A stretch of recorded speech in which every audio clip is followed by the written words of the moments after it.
लज्जादया संयमबम्भचेरं कल्याणभागिसविशोहिताणं जिमे गुरु तयम् अनुशासयन्ति तेऽहं गुरु तयम् पूजयामि तेऽहं गुरु तयम् पूजयामि।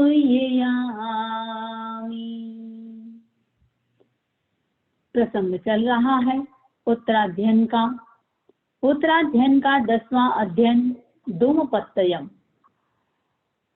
द्रुमपत्रक, द्रुम यानी वृक्ष और पत्रक यानी पत्ता। तो अध्ययन की शुरुआत द्रुमपत्रये श्लोक का जो प्रथम श्लोक है द्रुमपत्रये शब्द से हुआ है, अतः इस अध्ययन का नाम द्रुमपत्रक दे दिया गया है। कई कारणों से गौतम स्वामी के मन में विचिकित्सा हुई। विचिकित्सा यानी निराशा हुई, और निराशा हुई। भगवान ने गौतम स्वामी के उस निराशा का, विचिकित्सा का निराकरण करने के लिए इस अध्ययन का प्रतिपादन किया। चंपा नाम की नगरी, शाल नाम का कोई राजा थी, और भगवान जब पधारे तो उस समय राजगृह पधारे तो दर्शनार्थ के लिए राजा शाल भगवान के पास जाता है। पहले लोग इतने हलुकर्मी होते थे, एक एक प्रवचन से विरक्ति हो जाती थी, वैराग्य हो जाता था। शाल को वैराग्य हो गया, मन में विचार आया मुझे अपना आत्मा का कल्याण करना है। तो भगवान से कहा, भगवान मैं मुनि बनना चाहता हूँ, लेकिन मैं अपने पुत्र जो महाशाल है उसका राज्याभिषेक करके वापस मैं आ रहा हूँ। आ करके शाल ने महाशाल से सारी बात कही कि ऐसे ऐसे मैं दीक्षा लेना चाहता हूँ और तुम्हारा मैं राज्याभिषेक करना चाहता हूँ। महाशाल ने कहा, भाई आप दीक्षा लेना चाहते हैं तो मैं क्यों संसार के बंधन में बंधूं, मैं भी आपके साथ दीक्षा लूंगा। तब शाल ने सोचा, चलो जो भांजा गागली है उस गागली को राज्याभिषेक कर दिया जाए। तो गागली को राज्याभिषेक कर दिया, और इधर गागली ने अपने माता पिता को भी वही उसी नगरी पे बुला लिया। शाल और महाशाल दोनों जाकर के भगवान के पास दीक्षित होते हैं। दीक्षित होकर के बहुत अच्छी तरह से साधना कर रहे हैं। 11 अंगों का अध्ययन किया। एक बार भगवान जब राजगृह नगरी पधारे तो शाल और महाशाल दोनों भगवान के पास जाते हैं। है दोनों पिता पुत्र, मुनि बन गए हैं, साधु बन गए हैं। भगवान के पास जाते हैं और कहा, हम पृष्ठ चंपा नगरी जाना चाहते हैं। पृष्ठ चंपा नगरी जहाँ इनका राज्य था।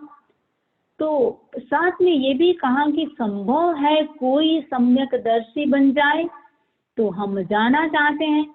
भगवान ने भेजा, गौतम स्वामी के साथ में भेजा। तो जाते हैं वे गागली और उनके दोनों शाल और महाशाल जाते हैं, उद्बोधन देते हैं, प्रतिबोध देते हैं। तो गागली और उनके माता पिता तीनों को दीक्षित करके लेके आए।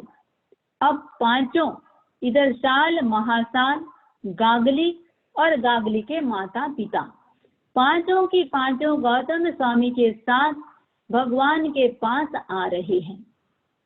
रास्ते में ही अध्यवसायों की ऐसी पवित्रता बढ़ी, इतनी शुद्धि बढ़ी कि केवल ज्ञान हो गया। अब केवली हो गए कौन? गागली भी केवली हो गए, उनके माता पिता भी केवली हो गए, शाल और महाशाल भी केवली हो गए। अब जब पहुंचे सभा में, भगवान के पास पहुंचे तो भगवान ने कहा, गौतम स्वामी खुद तो भगवान को 3 बार वंदन करते हैं, भगवान की स्तुति करते हैं और सबको भगवान को वंदना करने के लिए कही। भगवान ने कहा, गौतम केवलियों की आसाधना मत करो। अब देखिए, एक मुनि केवलियों को आदेश निर्देश कैसे दे? वो नहीं दे सकता। तो भगवान ने कहा कि केवलियों की आसाधना मत करो। तुरंत गौतम स्वामी ने क्षमा याचना की। अब उसका मन शंकाओं से भर गया। ऐसे ही एक प्रसंग और भी आता है। एक बार गौतम स्वामी अष्टापथ पर्वत पर गए और वहां पहले से 3 तापस अपने अपने 500 शिष्यों के परिवार के साथ तप कर रहे थे। लक्ष्य क्या था? अष्टापथ पर्वत पर चढ़ना। तो 3 जो तापस थे, एक का नाम कौंडिन्य था, दूसरे का नाम दत्त था और तीसरे का नाम शैवाल था। जो कौंडिन्य था वो एकांतर उपवास कर रहा था। उपवास करता और पारने में मूल कंद सचित आहार आदि करता और साथ में उसके जो 500 शिष्य थे उनका भी साधना का यही क्रम था। दूसरे जो दत्त था और वो इतनी साधना करने के बाद, जो कौंडिन्य था, इतनी साधना करने के बाद अष्टापथ पर्वत के एक मेखला तक, एक सीमा तक वो जा पाए और वहीं जाके रुक गए, आगे चढ़ नहीं पाए। दूसरा जो था दत्त तापस, उसके भी 500 शिष्य थे। अब वो बेले बेले का तप कर रहा था और खाने में पारने में क्या खाते? नीचे जो पड़े हुए पीले पत्ते होते थे उन पत्तों को खा करके रहता था। और वो कितना चढ़ पाया? अष्टापथ पर्वत की दूसरी मेखला तक पहुंच पाया। तीसरा जो तापस था शैवाल, वो तेले तेले की तपस्या करता था और उसके 500 शिष्य भी तेले तेले की तपस्या करते थे, सूखी शैवाल खाते थे। और वो कहाँ तक पहुंचे? तीसरी मेखला तक। गौतम स्वामी आए, ये लोग चढ़ने का प्रयास कर रहे हैं, आगे नहीं चढ़ पा रहे हैं। गौतम स्वामी आए, तापस उन्हें देखते ही कहने लगे, हम तो महातपस्वी हैं, फिर भी ऊपर नहीं जा सके, तो यह कैसे जा पाएगा? गौतम स्वामी के पास तो अनेक प्रकार की लब्धियां थी। एक लब्धि थी जंघाचारण लब्धि। उन्होंने अष्टापद पर्वत पर चढ़ने के लिए जंघाचारण लब्धि का प्रयोग किया और मकड़ी के जाल का सहारा लेके पर्वत पर चढ़ गए। तापसों ने देखा, अवाक रह गए, आश्चर्य हुआ। मन ही मन निश्चय कर लिया, ज्यों ही ये मुनि नीचे आएगा हम उनका शिष्यत्व स्वीकार कर लेंगे, हम उनको गुरु बना लेंगे। गौतम स्वामी रात्रिवास वहीं पर्वत पर करते हैं। सुबह जब नीचे उतरे तब तापसों ने उनका रास्ता रोक लिया और रास्ता रोकते हुए कहा, हम आपके शिष्य बनना चाहते हैं और आप हमारे आचार्य बनिए। गौतम स्वामी ने कहा, देखो मेरे आचार्य, मेरे गुरु भी कोई और है, भगवान महावीर हैं। तो जैसे ही तापसों ने सुना, आश्चर्य से पूछा, क्या आपके भी कोई और गुरु हैं? कई बार ऐसा लगता है, अरे शिष्य इतना चमत्कारिक है, लब्धिधारी है, तो उसका गुरु कैसा होगा? तो आश्चर्य हुआ सबको। अब इतने दिनों से गौतम स्वामी उनको प्रव्रजित करते हैं।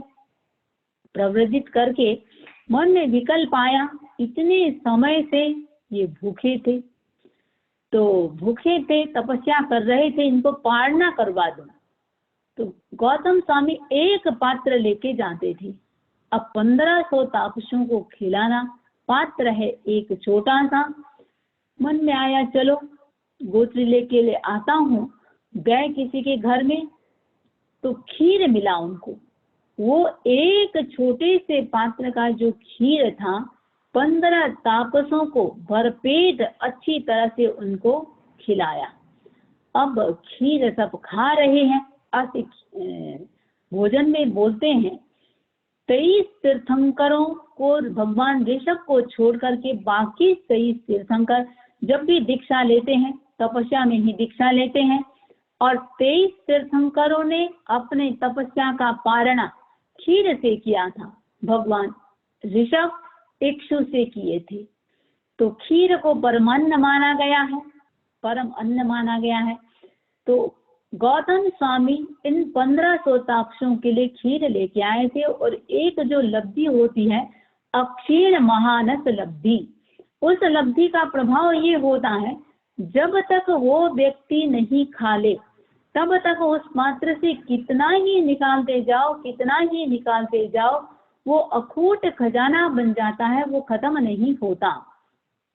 1500 को खिलाने के बाद गौतम स्वामी खुद भी खाते हैं, फिर उनको साथ में लेके आ रहे हैं। अब उनमें जो तेले तेले की तपस्या कर रहे थे, जो शैवाल जिनका नाम था, उनके जो 500 शिष्य थे, वो चिंतन कर रहे हैं, अरे जिसका शिष्य इतना चमत्कारिक है, उनके गुरु कैसे होंगे।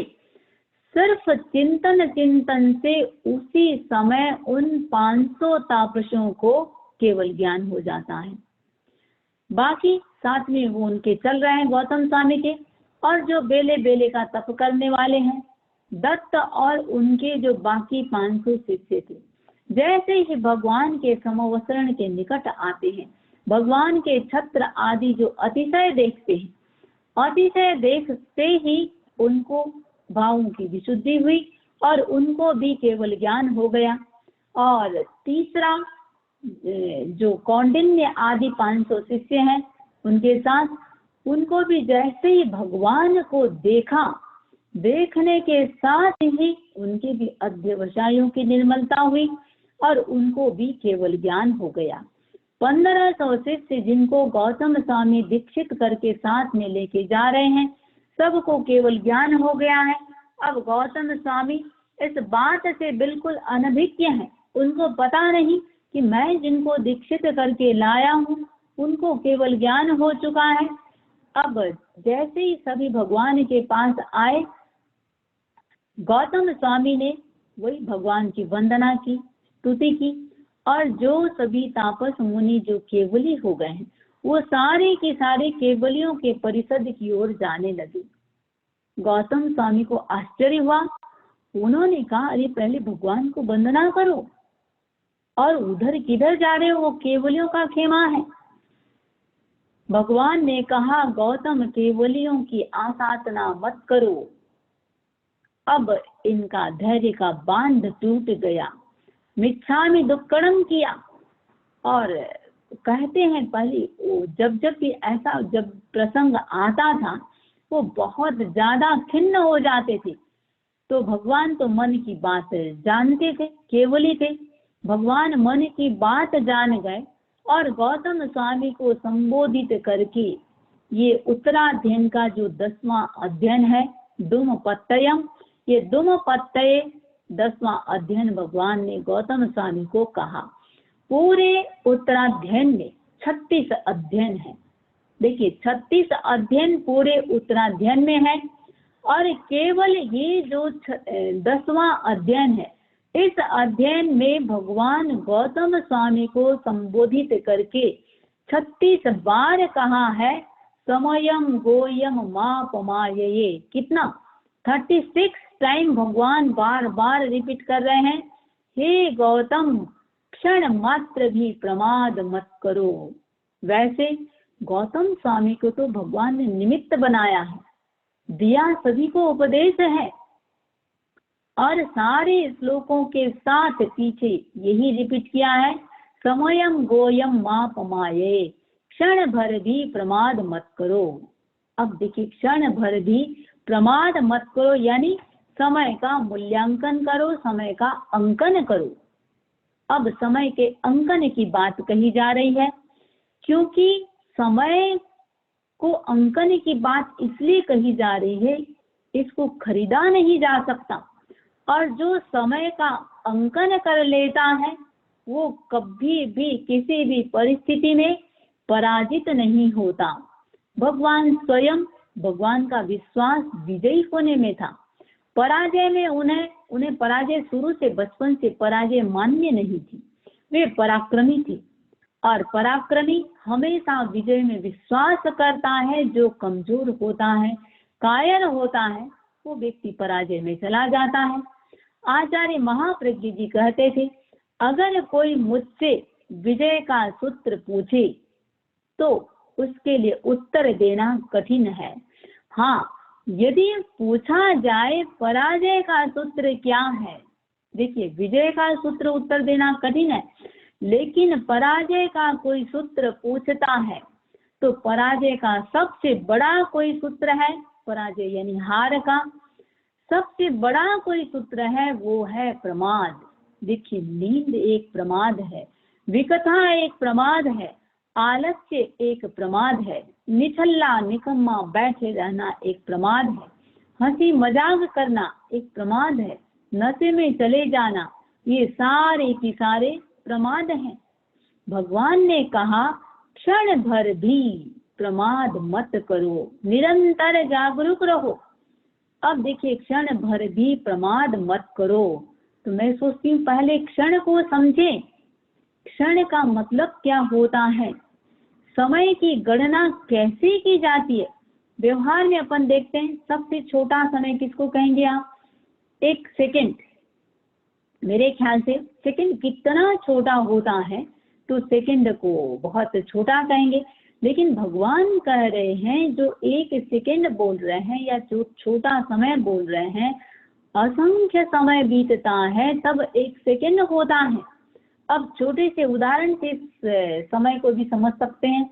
कमल के 100 पत्ते, कमल के पत्ते कितने सॉफ्ट होते हैं। कमल जो फूल होता है उसके लोटस फ्लावर, उसके 100 पत्तों को इकट्ठा जेठ में रखा जाए और कोई तीखी सुई से शीघ्रता से उसमें कोई छेदन करता है।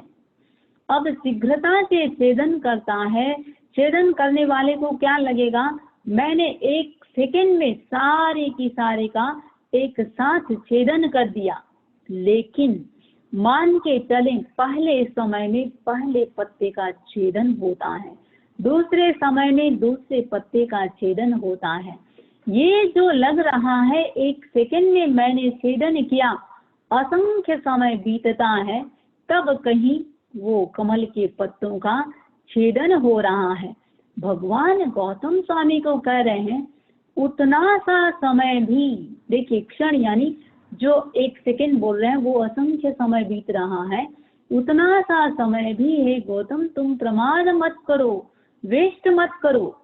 देखिए 9वां अध्ययन इससे पहले जो चर्चा की उसमें एकत्व भावना की बात कही गई, भावना भी चल रहा है आप लोगों का।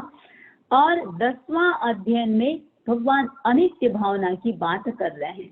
वैसे इस अध्ययन में कई चीजों का भगवान ने उल्लेख किया है, जीवन की अस्थिरता, मनुष्य भोग की दुर्लभता, शरीर तथा इंद्रिय बल कैसे धीरे धीरे उत्तरोत्तर क्षीण होते हैं और स्नेह का अपनयन यानी स्नेह को कैसे कम किया जाए, वांत भोगों को पुनः स्वीकार न करने की शिक्षा, ये सारी बातें भगवान गौतम स्वामी को बहुत सुंदर ढंग से समझा रहे हैं। और साथ ही साथ जो मूल बात है अप्रमत्त जीवन जीने की प्रेरणा दे रहे हैं। अप्रमत्त यानी निरंतर जागरूक रहने की बात कर रहे हैं। एक प्रश्न हो सकता है, ये निरंतर जागरूक रहने की बात क्यों कही गई? सैद्धांतिक दृष्टि से देखिए इसका आधार क्या है। देखिए बिना आधार, वो भगवान कह रहे हैं तो बिना आधार बिना बेस के तो कोई भगवान बात कहेंगे नहीं, तो इसका आधार भी अपने सामने उपलब्ध होता है। प्राय अपन अक्सर चर्चा करते हैं या ऐसे व्यवहार में भी देखें, प्रत्येक व्यक्ति सद्गति जाना चाहता है। शायद ऐसा कोई हो, पापी से पापी व्यक्ति को भी पूछा जाए मर कर के कहाँ जाना चाहता है, उत्तर एक ही होगा, सद्गति।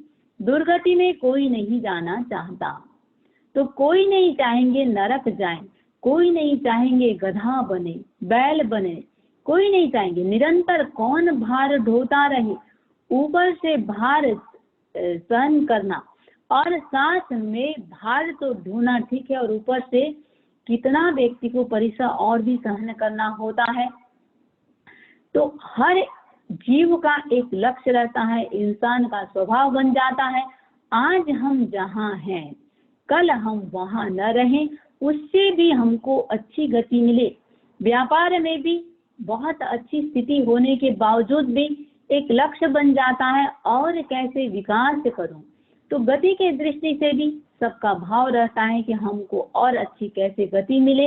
अगला जन्म का जो आयुष्य का बंध होता है, अगला जन्म कैसा होगा वो आयुष्य बंध पर निर्भर करता है।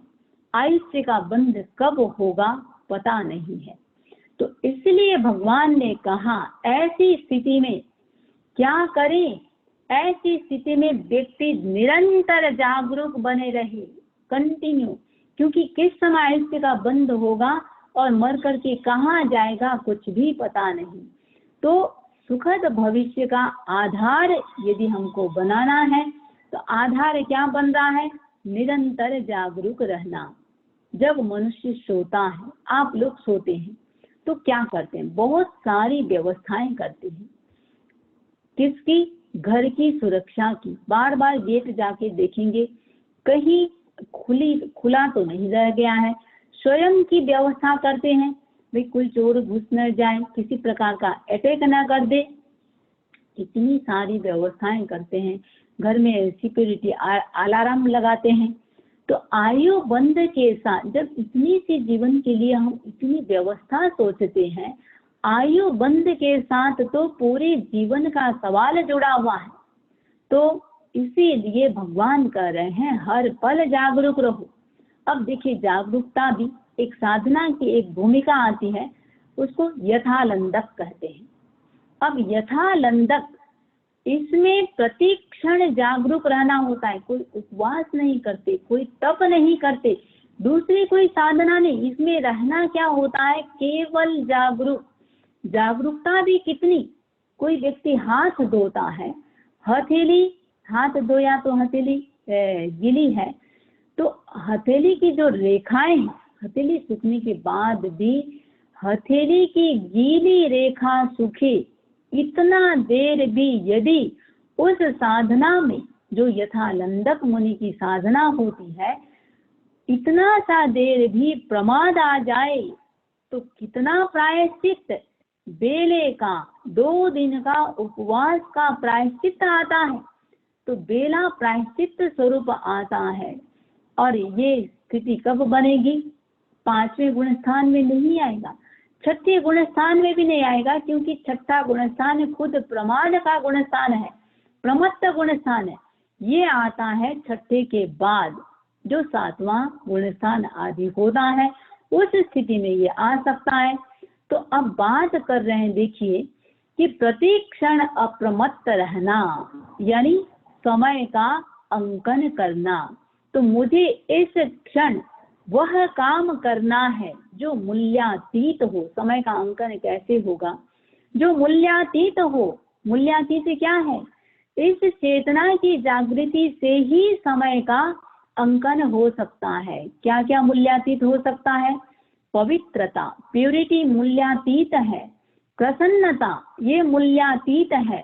प्रत्येक व्यक्ति सोचे 24 घंटे में कितने घंटे प्रसन्नता में बीत रहा है, कितना समय पवित्र भाव में बीता, और यह चिंतन ही समय का अंकन है।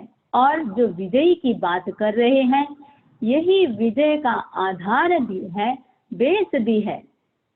तो भगवान गौतम स्वामी को अप्रमत्त रहने की बात कर रहे हैं। अप्रमत्त रहने की क्यों कर रहे हैं, देखिए उसका रीजन दे रहे हैं। सबसे पहले उन्होंने जो बात कही, जीवन की नश्वरता, अनित्यता, क्षण भंगुरता की बात कर रहे हैं, और उसको उदाहरण से समझा रहे हैं कि मनुष्य का जीवन कितना क्षण भंगुर है, अनित्य है। जैसे वृक्ष का पत्ता एक समय के बाद वो पत्ता पीला पड़ जाता है और पीला पड़ के वृक्ष से गिर जाता है, ऐसे ही मनुष्य का जीवन कैसा है, एक दिन ये भी समाप्त हो जाता है। तो मनुष्य जीवन कितना विलक्षण है, अनुपम है, अद्वितीय है। इसलिए हे गौतम, एक दिन तो ये नाश समाप्त होने वाला है, इसलिए तुम क्षण भर भी प्रमाद मत करो। अब यही पत्ते का जो उदाहरण है अनुयोग द्वार में एक सुंदर रूपक से प्रस्तुत किया गया है। पके हुए पत्तों को गिरते देख करके जो नए नए जो कोमल आए हुए थे उन कोपलों को हंसी आ गई।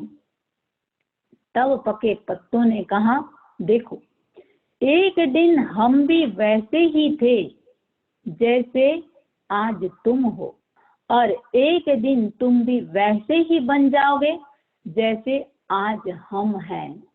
तो तुम पर भी वही बीतने वाला है जो हम पर बीत रही है। तो बात कर रहे हैं भगवान उदाहरण से ये बताया कि भाई जैसे वो वृक्ष का पत्ता गिर जाता है, ये मनुष्य का आयुष्य भी ऐसे ही नश्वर है। दूसरे उदाहरण से और बात कही कि नश्वरता के लिए जो बात कही गौतम स्वामी को कह रहे हैं, जैसे कुछ जो धूप होता है उसके अग्रभाग पर जो ओस का बूंद होता है, रात को कोई ओस गिरता है तो ओस का बूंद ऐसे दिखने में सूर्य की जब चमक उस पे पड़ती है तो बिल्कुल मोती जैसा चमकता है, लेकिन कितनी देर, वो बिल्कुल बहुत थोड़े समय के लिए होता है। वैसे ही भगवान गौतम स्वामी को कह रहे हैं मनुष्य गति कैसी है, वो ओस बूंद कूस के अग्रभाग पर टिके हुए ओस बूंद के समान है। तो नश्वरता को, तो मनुष्य गति के नश्वरता को स्वीकार करो और वो सब करो जो करने योग्य है। अननेसेसरी को छोड़ दो, उतना टाइम ही नहीं है कि अननेसेसरी को करते जाओ। जस्ट आप इमेजिन करें, किसी ने आपको 6 से 9 का कोई शो का, कोई पिक्चर का टिकट देता है और ये कहता है कभी भी चले जाना, समझदार होगा, क्या करेंगे, कब जाओगे, जो टाइम उसका फिक्स है 6 से 9 में ही जाएंगे। अरे वो तो टाइम फिक्स है, हो सकता है आपको मिल भी जाएगा, लेकिन मनुष्य जीवन के लिए भगवान ने कहा देखो यहाँ तो एक क्षण का भी पता नहीं। आज आपको किसी के ऊपर गुस्सा आ गया, मिच्छामि दुक्कड़म करने का भी अवसर मिलेगा या नहीं मिलेगा पता नहीं। और जहाँ तक अधर्म की बात है, प्रमाद की बात है, अधर्म तो व्यक्ति हर गति में करता आया है और करते भी रहेंगे जब तक मोक्ष नहीं जाएंगे, तब तक तो ये 4 गति और 84 लाख जीवायोनि में जीव भटकता ही रहेगा। और अधर्म या पाप या अशुभ कर्म हर गति में करता आया है, यही सांसारिक क्रिया हर गति में करता आया है और करता रहेगा। तो भगवान कह रहे हैं धर्म करने के लिए ये भाव मिला है, तो कहीं भी कैसे भी कभी भी जो करना है कर लो। प्रश्न होता है धर्म क्या है? देखिए, भवों को सुधारना, भाव को संवारना, यही धर्म है। तो ज्यादा से ज्यादा व्यक्ति को जल्दी से जल्दी जो भी कर सकता है उसको करने का प्रयास करना चाहिए। तो पहली बात जो मिला है, देखिए वो टिकेगा नहीं। दूसरी बात, वो बार बार मिलेगा नहीं। तो मनुष्य जीवन की दुर्लभता जो हम उत्तराध्ययन के 30वें अध्याय में भी चर्चा किए थे और भगवान ने बात कही थी और बहुत सुंदर वहां बात कही थी। तो भगवान कह रहे हैं आयुष्य कैसा है, क्षण भंगुर तो है ही, और साथ ही साथ बहुत बाधा विघ्नों से भरा हुआ है। विघ्न यानी जीवन को घटाने वाले जो भी तत्व हैं वो सारे के सारे विघ्न कहलाते हैं। स्थानांग सूत्र में अकाल मृत्यु के या जो विघ्नों की बात भगवान कह रहे हैं, अकाल मृत्यु के 7 कारण बताए हैं। तो 7 कारण, किन किन कारणों से व्यक्ति का अचानक मृत्यु हो जाती है। सबसे पहली बात बताई अध्यवसाय। देखिए, अध्यवसाय यानी हमारे भीतर के जो इमोशंस हैं, राग, स्नेह, द्वेष, भय, इनकी जब जब भी तीव्रता होती है तब तब व्यक्ति के अकाल मृत्यु हो जाती है। दूसरा बताया निमित्त, निमित्त यानी शस्त्र आदि का जब प्रयोग होता है तो भी आयुष्य पूरा होने से पहले व्यक्ति की मृत्यु हो सकती है। तीसरा बताया आहार, आहार की अधिकता या आहार की कमी, ये भी अकाल मृत्यु का कारण बनता है। चौथा बताया वेदना, वेदना यानी कहीं भी शारीरिक बहुत भयंकर एक्सट्रीम जो कष्ट होता है, आंख आदि में, इंद्रिय आदि में तीव्रतम वेदना व्यक्ति की मृत्यु का कारण बन जाता है। पांचवा बताया पराघात, किसी गड्ढे आदि में गिरना, ये भी व्यक्ति के अकाल मृत्यु का कारण बनता है। स्पर्श, सर्प आदि का स्पर्श करना, ये भी अकाल मृत्यु का कारण बनता है। और सातवीं बात कही आन अपान, उच्छ्वास निश्वास का अचानक निरोध हो जाना, जैसे खाते समय बोलते हैं बात नहीं करना चाहिए, क्यों? श्वास नली और हमारी खाद्य नली दोनों बिल्कुल सटी हुई है, तो खाद्य नली की जगह यदि श्वास नली में आहार चला गया तो व्यक्ति के अंदर स्फोट मृत्यु हो जाती है। तो श्वासोच्छ्वास का निरोध होना, ये 7 कारण बताए। दूसरी बात देखें हम, दूसरे गतियों में मनुष्य को एक बार हम छोड़ दें, जीव लंबे समय तक रहता है। मनुष्य काल कितना अल्प है, और किन किन पड़ावों को पार करके जीव मनुष्य भाव में आता है। 9 पड़ाव, 9 स्टेशन है जिसको पार यात्रा करता करता 9 स्टेशन को पार करके व्यक्ति मनुष्य में आता है। कौन कौन से हैं? देखिए, पृथ्वी काय, अप काय, तेजस काय, वायु काय, वनस्पति काय, 2 इंद्रिय वाले, 3 इंद्रिय वाले, 4 इंद्रिय वाले और पंचेंद्रिय, ये जीवन के 9 पर्याय बन जाते हैं। और इनमें भी हम देखें जो भगवान 10वें कालिक नहीं, जो उत्तराध्ययन के इसी 10वें अध्ययन में गौतम स्वामी को ये सारी बात कह रहे हैं, इनमें भी देखिए कौन से पर्याय में कितना कितना समय जीव को बिताना पड़ सकता है। 2 शब्द पहले ध्यान दें, एक है काय स्थिति और दूसरा है भव स्थिति। जीव एक भव में, एक जन्म में कितनी काल तक जीता है उसको कहते हैं भव स्थिति। जैसे अब मनुष्य का भव है, इस मनुष्य भव में आप कितने समय तक रहेंगे, ये हुआ भव स्थिति।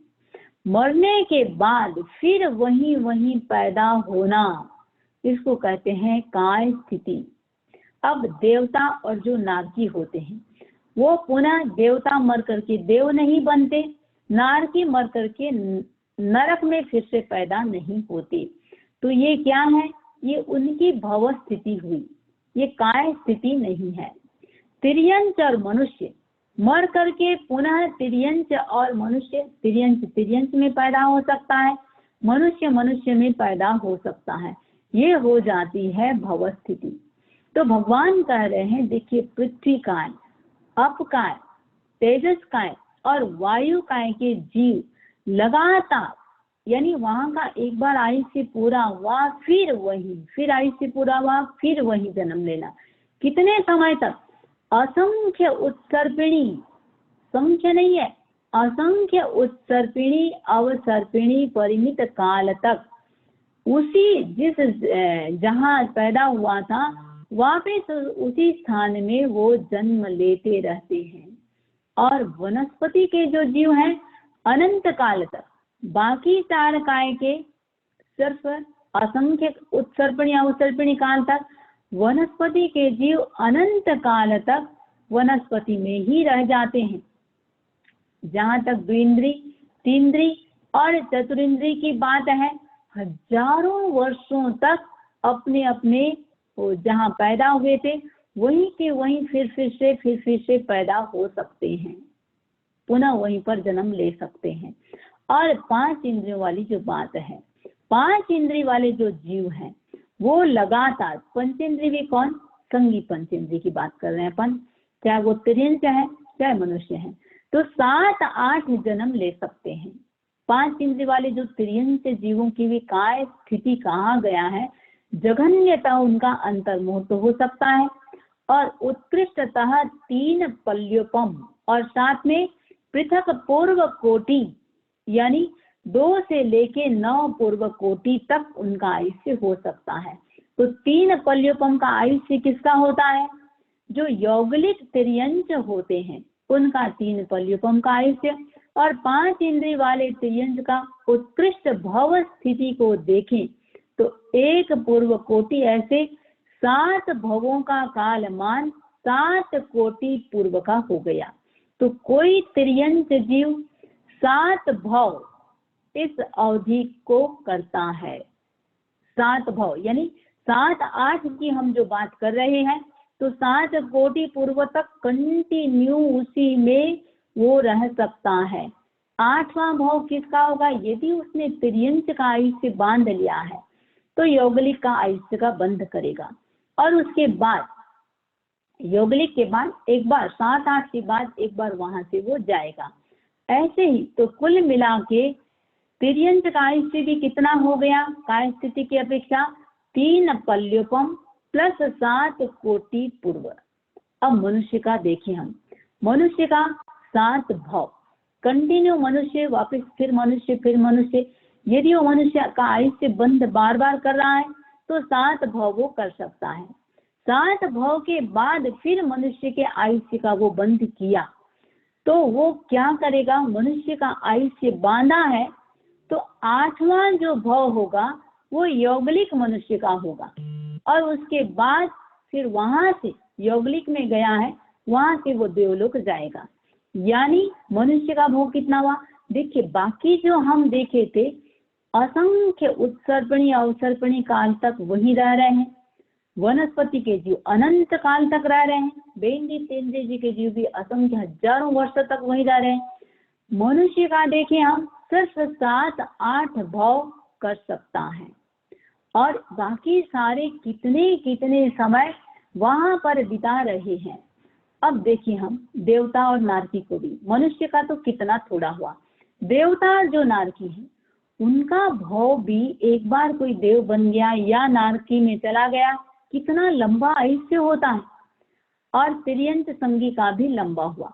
इस अपेक्षा से देखा जाए तो मनुष्य का कितना, पहली बात तो मनुष्य बनना दुर्लभ है, और बन भी गया तो सुलभ भी है, बन भी गया तो भगवान कह रहे हैं कि भाई ये प्रमाद बहुल जीव शुभ अशुभ कर्मों के द्वारा संसार में कंटिन्यू परिभ्रमण कर रहा है, तो मनुष्य बन भी गया।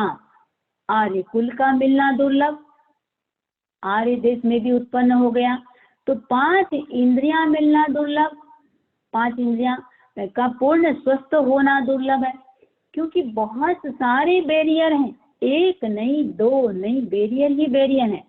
उसमें देखें हम इंद्रियां 5 मिल भी गई, ये धीरे धीरे धीरे धीरे इनकी शक्ति भी क्षीण होती चली जाती है। इंसान को लगता है कि अचानक से कान से सुनना बंद हो गया, अचानक से दिखना बंद हो गया, ये अचानक से कुछ नहीं होता है।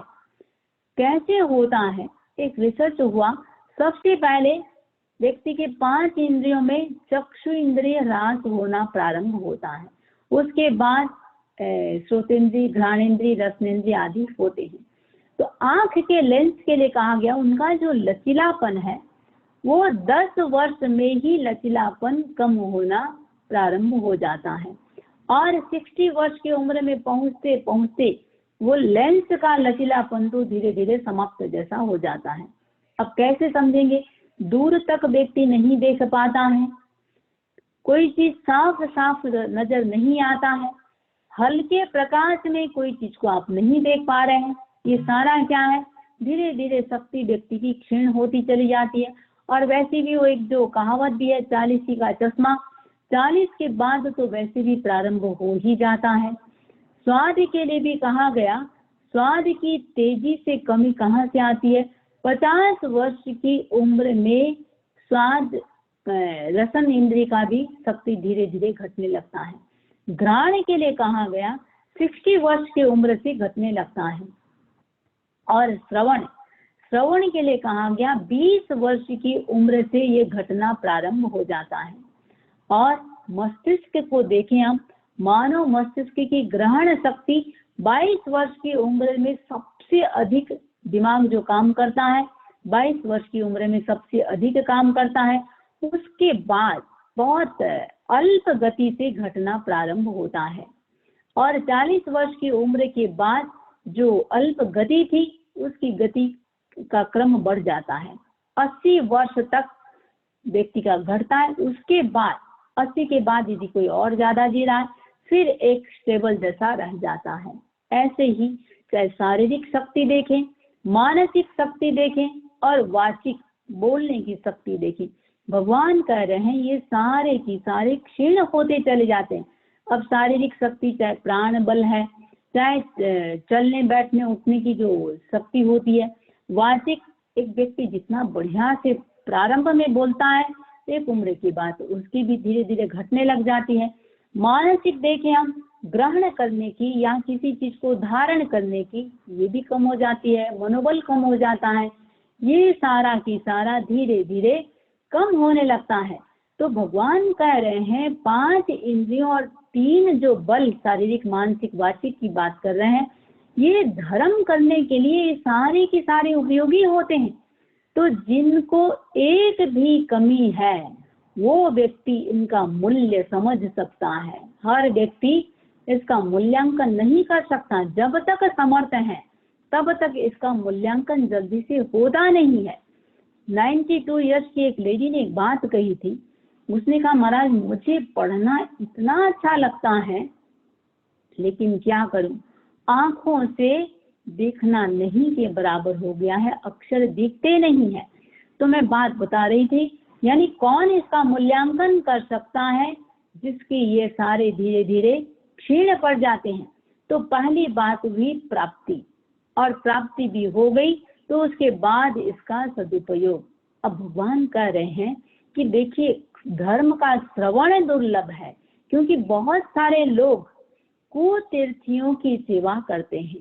भगवान के समय ही देखिए हम, जमाली भगवान खुद सर्वज्ञ विराजमान है, उसके बावजूद भी देखिए निन्नो बन गया। सिर्फ अकेला निन्नो नहीं बना, कितने उसके शिष्य बन गए। और यदि हम देखें वीतराग के विद्यमानता में इस प्रकार होना कितने आश्चर्य की बात। और फिर गौशालक को देखें हम, गौशाला को मानने वाले भगवान के समय 11 लाख से ऊपर उसके शिष्य थे। तो भगवान कह रहे हैं कुतीर्थियों की सेवा, यानी ये सब मिलने के बाद भी धर्म का श्रवण दुर्लभ है क्योंकि बहुत सारे कुतीर्थियों को लोग मानने लग जाते हैं। अब कुतीर्थी हम किसको कहेंगे? जो भी आपको संसार में लगा रहा है, आत्मा से जो विमुख कर रहा है, वो सारा की सारा क्या है? वो कुतीर्थी का उपदेश देना हुआ। तो ऐसे संसार में नास्तिक और पाखंडी की कमी नहीं है। तो भगवान कह रहे हैं हे गौतम तू प्रमाद मत कर, सच्चा धर्म सुन भी लिया, धर्म उस पर आस्था होना दुर्लभ होता है, यानी सम्यक दर्शन जल्दी से व्यक्ति को आता नहीं है। इसलिए नहीं आता है क्योंकि ज्यादातर लोग मिथ्यात्व का सेवन करने वाले होते हैं। तो श्रद्धा भी हो गई, जीना दुर्लभ है, आचरण दुर्लभ है। तो 5 इंद्रियों की विषय की पूर्ति में 24 घंटा 365 दिन जीव लगा रहता है। जब पित्त का एसिडिटी व्यक्ति के बढ़ जाता है उस समय व्यक्ति को मूर्छा सी स्थिति आती है। क्या करना क्या नहीं करना वो चिंतन भी नहीं कर पाता। तो क्या करना क्या नहीं करना वो सिर्फ पित्त के कारण उसकी स्थिति ये बनती है। तो भगवान कह रहे हैं इंद्रिय विषयों में जो मूर्छित हो जाता है वो रिजल्ट को नहीं देखता, रिजल्ट का चिंतन ही नहीं करता।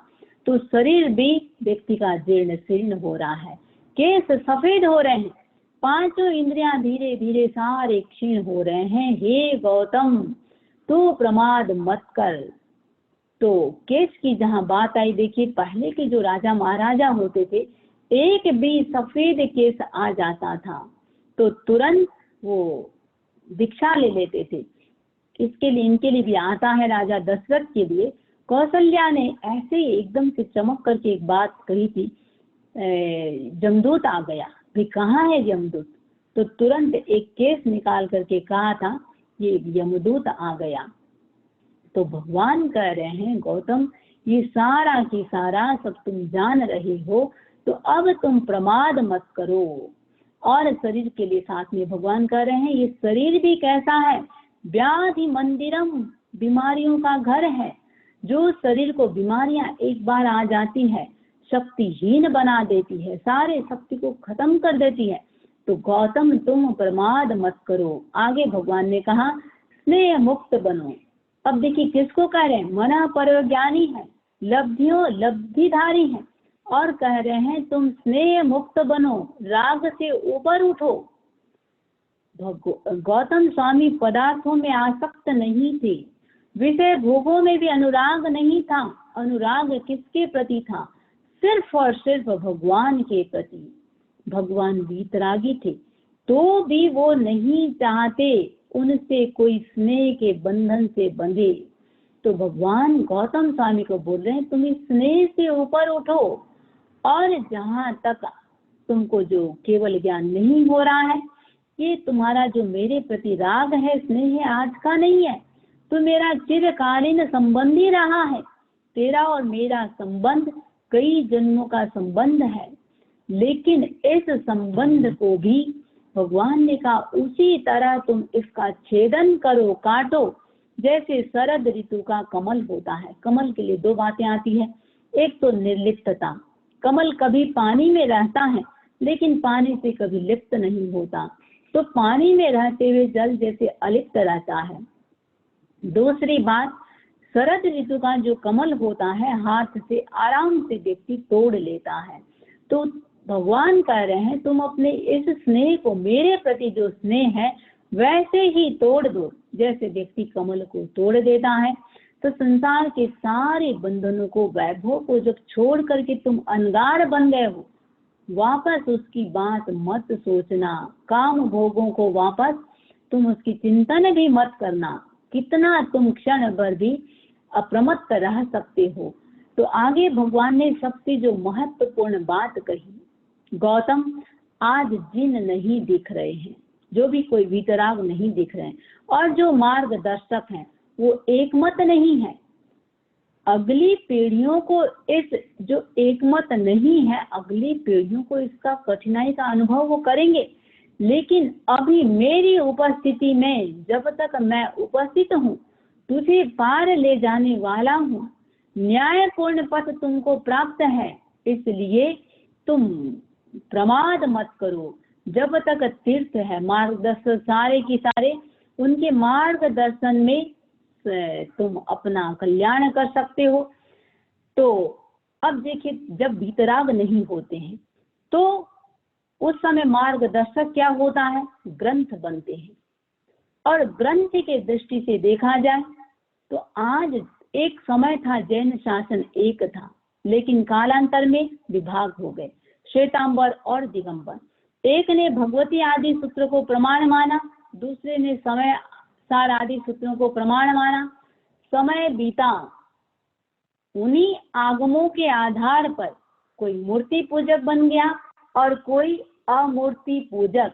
अब इनके भी सैकड़ों अवान्तर भेद बन गए, और जब तक सर्वज्ञ थे तब तक मतवाद नहीं था। मतवाद को पनपने का अवसर ही नहीं मिलता। उसके अभाव में एक कहता है मैं ऐसा सोचता हूँ, दूसरा कहता है मैं ऐसा सोचता हूँ। ऐसा जितने व्यक्ति उतने प्रकार के चिंतन बन जाते हैं, और चिंतन के साथ जब आग्रह जुड़ता है, मतवाद को पनपने का अवसर मिल जाता है।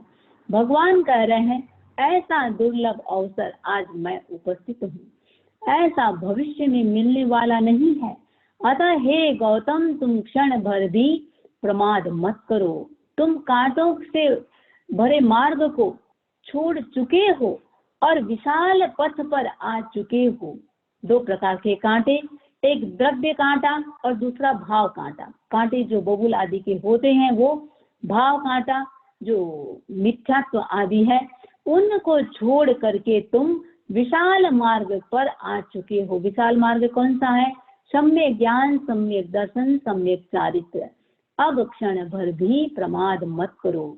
आगे भगवान कह रहे हैं, बलहीन भार वाहक कभी बाई चांस विषम मार्ग में चला जाता है तो उसकी स्थिति क्या बनती है, वैसा तो मत बनना। एक छोटे से उदाहरण से कहा, एक आदमी परदेश से धन कमा के ला रहा था, कंधों पे बहुत सारा सोना लेके आ रहा था, कंधों पे वजन था, शरीर से था दुबला पतला। जब तक मार्ग सीधा और सरल था चलता रहा, लेकिन जैसे ही पथरीला मार्ग आया, हौसला खो दिया, उसको लगा इसमें तो मेरे लिए चलना संभव नहीं, वो सारा सोना आदि को रास्ते में ही छोड़ दिया, घर वापस आ गया, आके पछताता है। भगवान कह रहे हैं, तुम भी विषम मार्ग आते ही कहीं चले मत जाना, इसलिए हे गौतम तुम प्रमाद मत करो। और अंतिम जो बात कही, जब गौतम स्वामी निराश हो गए हैं तभी भगवान उपदेश दे रहे हैं, तो अंतिम जो बात कह रहे हैं कि तू महान समुद्र को तैर चुका, तीर पे किनारे पे आ चुका, अब किनारे पे आ चुका, वहां खड़ा क्यों है? तो खड़ा क्यों है? तो भगवान कह रहे हैं कि अब तुम कितना जल्दी इसको तुम पार कर सकते हो। तो मुझे साधना करते इतना वर्ष हो गया। गौतम स्वामी खिन्ने क्यों बने थे? भाई मैं जिनको दीक्षित करके ला रहा हूँ वो तो केवल ज्ञानी बन गए, और मुझे निमित्त बना करके और मैं अभी तक भगवान के पास मुझे केवल ज्ञान नहीं हो रहा है। तो भगवान ने कहा तुम निराश मत बनो, तीर पे पहुंच चुके हो, छोड़ दो निराशा को। और क्योंकि तुम दो सागर को पार कर चुके हो, कौन सा?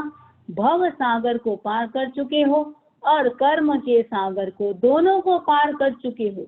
थोड़े से अल्प तुम्हारे कर्म बचे हैं, सिर्फ एक कदम तुमको आगे बढ़ाना है। इतना सा कदम तुम एक स्टेप आगे बढ़ाओगे तो कृतकृत्य बन जाओगे। अतः हे गौतम तुम प्रमाद मत करो, और तुम इसी भाव में और बहुत जल्दी ही क्षपक श्रेणी जो 8वें गुण स्थान से जीव लेता है, तो भगवान कह रहे हैं तुम उस क्षपक श्रेणी पर आरूढ़ होकर के बहुत जल्दी सिद्धि को प्राप्त करने वाले हो, इसलिए अब प्रमाद मत करो।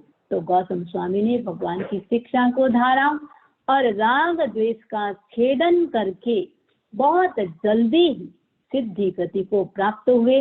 तो हम भी एक लक्ष्य बनाए, अनावश्यक जहाँ जहाँ प्रमाद हो रहा है कितनी हम अंतर्मुखता को बढ़ा सकते हैं। और ये उपदेश हम अपने आप से कहें, अपना नाम लेके कहें, समयम गोयम माँ पमाय नहीं, समयम मलयम, अपना अपना नाम कहें, माँ पमाये, क्षण भर भी प्रमाद मत करो। तो हम भी बहुत जल्दी भव समुद्र को पार कर सकते हैं। इन्हीं भावनाओं के साथ ओम अरहम मंगल पाठ सुनेंगे। चत्तारि मंगलम अरहंता मंगलम सिद्धा मंगलम साहु मंगलम केवली पन्नतो धम्मो मंगलम। चत्तारि लोगोत्तमा अरहंता लोगोत्तमा सिद्धा लोगोत्तमा साहु लोगोत्तमा केवली पन्नतो धम्मो लोगोत्तमो। चत्तारि शरणं पवज्जामि अरहन्ते शरणं पवज्जामि सिद्धे शरणं पवज्जामि साहु शरणं पवज्जामि केवली पन्नतं धम्मं शरणं पवज्जामि। विघ्नान् मंगलकर्ण साम भिक्षुनो नाम गुण ओलख समरण किया करे चिंत्या काम। नमियुण असुर सुर गरुल भुयंग परिबंधिये गए किले से हरिये सिद्धा यरिये उज्जाय सर्व साहुय संति कुंतुवारो हरिचनेमि जलंद पातोय समरण ताणं नित्यं सब्बम रोगम पणासे सब्बम विघ्नं पणासे सब्बम कष्टम पणासे सिद्धा सिद्धि मम दिशंतु ओम अरहम। हाँ, एक सूचना भी सुन लें। कल शाम को अपना